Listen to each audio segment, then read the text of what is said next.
In today's video, I'm going to teach you how to create a table of contents in Google Sites. This is a straightforward process and an essential skill for anyone looking to enhance their website's navigation and improve user experience.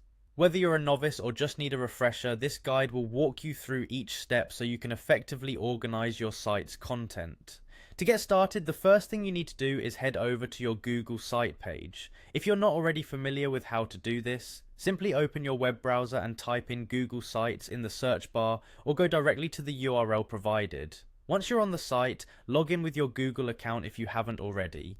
This will bring you to the dashboard where all your projects are listed, and from here you can easily select the site you're currently working on.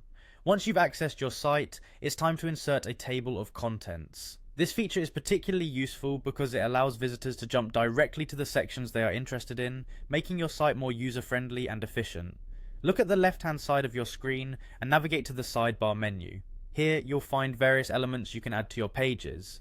Locate and click on the Insert tab, and then scan through the different options until you find Table of Contents. Clicking on it will automatically insert this feature into the page.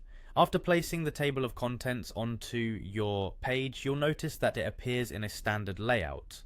What's fantastic about Google Sites is that you have the flexibility to customize this to match the aesthetic and usability needs of your site. You can reposition it by dragging, increase its size, or even adjust the style to ensure it aligns with the rest of your design elements. Spend a moment experimenting with these options to achieve the perfect look for your site. Finally, if your site has multiple sections or headings, the table of contents will dynamically update to reflect this. This means as you add new headings or change them, the table of contents will automatically update to match, thus maintaining an accurate navigation guide for your visitors without requiring constant manual updates. It's a great tool to help keep your site organized and user-friendly, and there you have it. Your table of contents is now up and running on your Google site. With just a few simple steps, you've enhanced your site's functionality and made it much easier for users to navigate. Keep experimenting with different layouts and styles to see what works best for you, and remember to test it thoroughly to ensure everything links correctly. Thanks for watching and happy site building.